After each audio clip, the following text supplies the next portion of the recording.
Magandang araw mga ka-solars. So ngayon, i-test muna natin kung maganda pa yung harvest nito kasi ang brand nito ay LG. And very rare at bihira na ang merong LG na solar panel.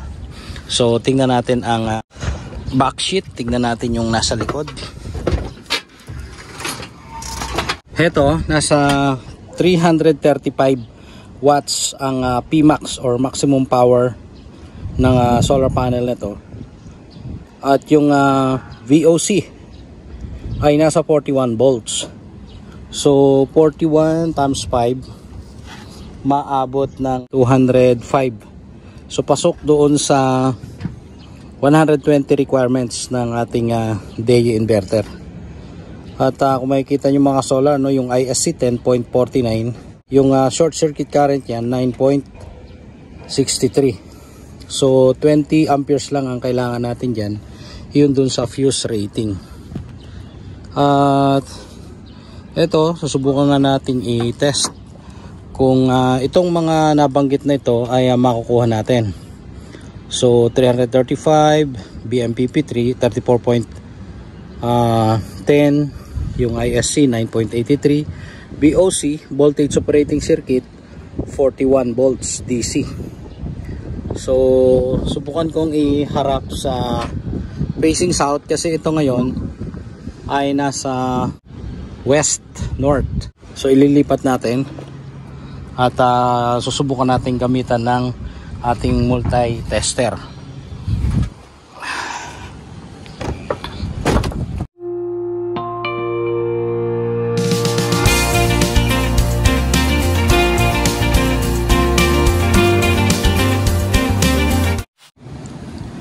So, ito yung gagamitin natin, titingnan natin kung maganda pa yung harvest. Tandaan nyo, 335 yung watts nitong LG na solar panel na ito.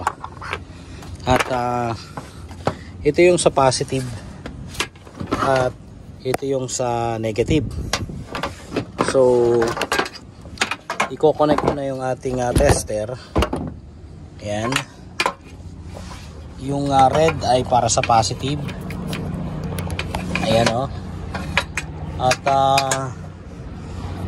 eto naman, itong negative para sa kulay black. Color black. Ayan, so check natin. So backlight tayo. Tutok ko lang and automatic. Hintayin natin. Tingnan nyo sa Pmax kung ilan ang aabutin. Yun. Medyo mahina ang harvest ngayon. Nasa 81.75 watts ang kanyang nakukuha. At ang BMP 35, IMP nasa 2 amperes lang, 2.34. Yung BOC medyo okay pa rin kasi 41 volts yan 41 volts, nasa 37 ngayon. So maganda pa itong BOC na lumalabas. Kasi kung malayo yan sa 41, medyo hindi magiging maganda ang result. At yung BMP niya nasa 34.6. So since ngayon ang oras ay 10:30 pa lang, medyo maaga-aga pa naman. Ayan, tumataas ngayon ang harvest. Nasa 138. Time pa natin, ayan, tuloy-tuloy na tumataas. Nasa 140. Ayan, yung BOC tuloy-tuloy din naman na gumaganda.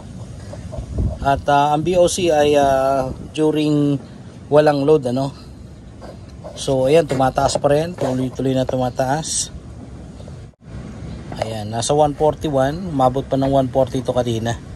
So medyo makulimlim lang, ayan maraming clouds. So ayun, nag 146 na. So ayun, nag 155, tuloy-tuloy na tumataas. Mabilis yung response, consistent yung pagtaas niya. Ayan, 166 na ngayon. So gradual yung pagtaas niya, although yung response niya ay immediate. Ayan, nag 174,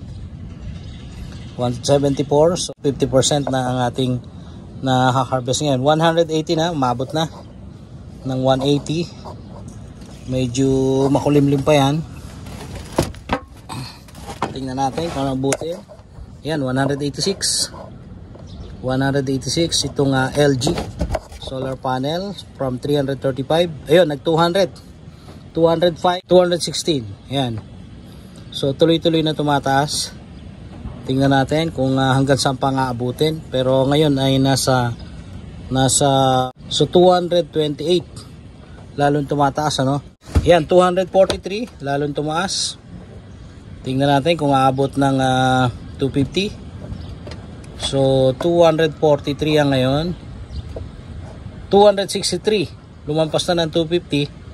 So malaki ang chunk, ano, malaki na yung kanyang improvement mula kanina.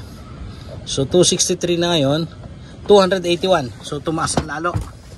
At malapit na mag 300. So medyo makulimlim pa yan, pero maganda yung kanyang ina-harvest. 281.7.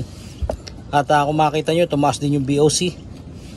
At tumaas pa lalo, nasa 286.7. Yan ang inabot ng ating solar panel ngayon, ano, na LG ang brand. So 38.44 yung BOC.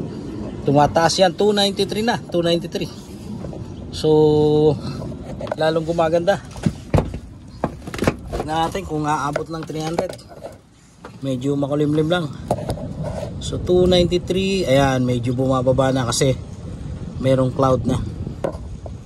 So 38.14 yung BOC. Tingnan natin kung aakyat pa. So nag 293 kanina. At mabilis talaga yung response nito. Maganda. Mabilis na mabilis. Backlight tayo. 269. So ayan, umaakyat ulit. Tingnan natin kung hanggang saan na abutin. So nag 290 plus kanina. Ayan. Check natin. 288. Medyo kumukulimlim na naman. 288. So tumataas pa rin kahit pa paano. Almost 300 ang inabot. Pero 335 ito. 335 watts. So tingin ko mga kasolar ay maganda pa rin. Ayan, 290.3 watts ang inabot ngayon. So yun lang muna mga kasolar, no? Ito ay 5 piraso, no? So pasok ito doon sa requirements ng PIF Gen kasi 120 lang yung minimum voltage requirement para sa PV input. So yun lang muna mga kasolar. Maganda ang ating result ng testing, at dahil nga maganda itong klase ng solar panel na ito, ito ay monocrystalline din, ano, at black frame na LG 335 watts. So huling silip, ayan, tingnan natin, 278. At mukhang tuloy-tuloy na aakyat ito. Tingnan natin ang response. Oops, medyo wala na. 285. Mabagal yung response.